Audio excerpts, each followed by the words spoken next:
لیکن مجھے اگر یہ ٹرم ملے گی تو میری پوری کوشش ہے کہ افغانستان سے پاکستان کو جو تھریٹ ہے اور جو ایک انسٹیبل افغانستان ہے اور جو ایک تھریٹ بلڈ اپ ہو رہی ہے سینٹرل ایشیا کی طرف سے، میں اس تھریٹ کا ایک پرماننٹ حل اور سلوشن جو ہے وہ نکال پاؤں گا. یہ میری آپ سے کمٹمنٹ ہے، یہ میرا آپ سے وعدہ ہے. تو یہ اس وقت سے یہ کہانی جو ہے وہ چل رہی ہے، جس کو 50 برس جو ہیں آپ کہہ سکتے ہیں کہ تقریباً ہونے کو ہیں. تو یہ کوئی چھوٹا ایشو نہیں ہے. پاکستان کو ایک سٹیبل فرینڈلی افغانستان چاہیے. اس کی خاطر پاکستان نے بڑی قربانی دی ہے. یہ پاکستان کا اسٹریٹجک پیراڈائم ہے، یہ پاکستان کا اسٹریٹجک ڈیزائن رہا ہے.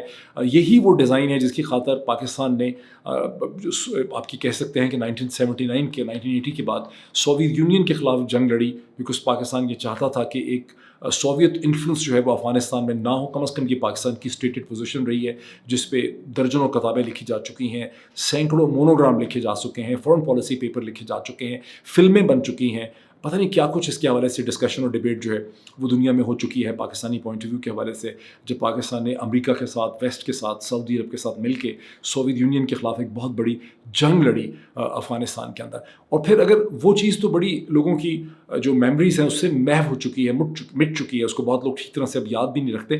لیکن اس وقت جو جنریشن ہمارے سامنے ہے پاکستانیوں کی، اسے اچھی طرح سے یاد ہے کہ 9/11 کے بعد جو 22 برس کی پاکستانی اسٹرگل ہے، جس کے حوالے سے کم از کم درجن سے زیادہ درجن کے سے زیادہ ہائی لیول بریفنگز تو میں خود اٹینڈ کر چکا ہوں، اور سینکڑوں دفعہ پاکستان نے اپنے پوائنٹ آف ویو کو افرم کیا. ان بریفنگز میں بھی ہمیں یہی بتایا گیا کہ ہم نے امریکہ کو یہ بتایا ہے، ویسٹ کو ہم نے یہ بتایا ہے کہ ہمیں ایک فرینڈلی افغانستان چاہیے، ہمیں ایک اسٹیبل افغانستان چاہیے، ہمیں ایک افغان ڈریون افغانستان چاہیے. ہم نہیں چاہتے کہ افغانستان ایک ایسا ہو جسے فورن پاورز جو ہیں کنٹرول کریں، اس کی ڈائریکشن کو سیٹ کریں. تو یہ ہمیں بریفنگز میں بھی ہائیسٹ لیول میں بتایا گیا. آپ یہ کہہ رہے ہیں کہ 2007 کے بعد سے میں ایسی بریفنگز جو ہیں اٹینڈ کرتا رہا ہوں، جو فورن آفس کے لیول پہ ہیں، جو ملٹری کے لیول پہ ہیں، جو پاکستان کی گورنمنٹس کے لیول پہ ہائیسٹ پاسبل لیول پہ جو بریفنگز ہیں. اور 100 سے آپ یہ کہہ سکتے ہیں کہ سینکڑوں دفعہ یہ وہ پوزیشن ہے جس کو پاکستان کے فورن آفس نے، پاکستان کی ملٹری نے، پاکستان کی انٹر سروسز پبلک ریلیشنز نے اس کو افرم کیا پوری دنیا کے سامنے، دنیا بھر کے سامنے، پریس ٹاک کے اندر، تھنک ٹینکس کے اندر، گورنمنٹ ٹو گورنمنٹ پوزیشنز میں اس پوزیشن کو، اس پوائنٹ آف ویو کو، اس موقف کو افرم کیا گیا کہ بھئی یہ ہماری پوزیشن ہے. تو اس سٹیج پہ یہ بچگانہ قسم کے اور یہ بچے پتہ نہیں کہاں سے پیدا ہو گئے ہیں جو ٹویٹر کے اوپر میں نے دیکھا کہ لکھ رہے ہیں، اور یہ بات اس کو ایک ایکسکیوز کے طور پہ پیش کرنے کی کوشش کی جا رہی ہے کہ افغان طالبان کون سے ہمارے سگے ہیں یا سچے ہیں. اس میں کوئی شک نہیں ہے کہ جب سے طالبان نے افغان کابل کو ٹیک اوور کیا ہے اراؤنڈ 14 اور 15 اگست 2021، پاکستان اور افغان طالبان کے درمیان جو صورتحال ہے وہ اتنی فرینڈلی نہیں رہی، اتنی خوشگوار نہیں رہی ہے جتنا کہ ہم ایکسپیکٹ کرتے تھے اتنی بڑی 22 برس کی 21 برس کی اسٹرگل کے بعد. لیکن اس کا ہرگز یہ مطلب نہیں ہے کہ ہم اپنا جو ڈریم ویژن اور اسٹریٹجک ہمارا جو ایک ویژن ہے فار اسٹیبل افغانستان اور فرینڈلی افغانستان، اس کو ہم چھوڑ سکتے ہیں یا ہم افورڈ کر سکتے ہیں کہ ہمارے ویسٹ کے اندر ایک انفرینڈلی افغانستان ہو. اب یہ کیوں ہے، اس کی امپورٹنس کیا ہے؟ اس کی وجہ ہے کہ افغانستان جو ہے وہ کوئی ملٹری پاور نہیں ہے امریکہ کی طرح یا رشیا کی طرح یا چائنا کی طرح یا انڈیا کی طرح، اور افغان طالبان کی حکومت ہمارے لیے ایک ماڈرن سینس میں ایک ملٹری چیلنج کھڑا نہیں کر سکتی. لیکن ایک انفرینڈلی افغان گورنمنٹ اگر ہوگی کابل کے اندر، جو افغان طالبان کی گورنمنٹ اگر ہمارے سے فرینڈلی نہیں ہے اور پاکستان کے اندر مختلف عناصر کو سپورٹ کرتی ہے یا ان سے سمپیتھیٹک ہو جاتی ہے اوورٹلی، تو یہ ہمارے لیے ایک بہت بڑا چیلنج ہوگا. لیکن اس سے بھی بڑھ کے اگلا پوائنٹ آف ویو غور کریں، یہ کہ اگر افغان گورنمنٹ کلیپس کر جاتی ہے، افغانستان انسٹیبل ہو جاتا ہے، تو یہ اس سے بڑا پرابلم ہے. یعنی اگر ایک افغان گورنمنٹ پاکستان کے اندر پی ٹی ایم کو یا ٹی ٹی پی کو سپورٹ کرتی ہے، اس سے زیادہ بڑا چیلنج یہ ہے کہ افغانستان دوبارہ سے انسٹیبل ہو جائے. بیکاز اگر افغانستان کیوس کا شکار ہوتا ہے، انسٹیبل ہوتا ہے، وہاں کوئی اسٹرینتھ، کوئی سینٹرل اتھارٹی وہاں پہ ایگزسٹ نہیں کرتی، تو پھر یہ پاکستان کے لیے بہت بڑا نائٹ میئر ہے. ہم 50 سال سے یہ نائٹ میئر فیس کر رہے ہیں، جس کے نتیجے میں ہم لٹرلی ہمارے ہاں سول وار ہو چکی ہے، ہمارے ہاں 1 لاکھ کے قریب لوگ جو ہیں ان کی جانیں ضائع ہو چکی ہیں. ہمارے ہاں خیبر سے لے کے کراچی تک ہماری ہر پوسٹ کے اوپر، ہماری ہر سڑک کے اوپر، ہمارے ہر اسکول پہ، ہماری مسجدوں کے اوپر، اسکولوں پہ، کالجوں پہ، یونیورسٹیوں پہ، ڈپلومیٹک انکلیو میں کوئی جگہ ایسی نہیں ہے، ہائی کورٹس پہ،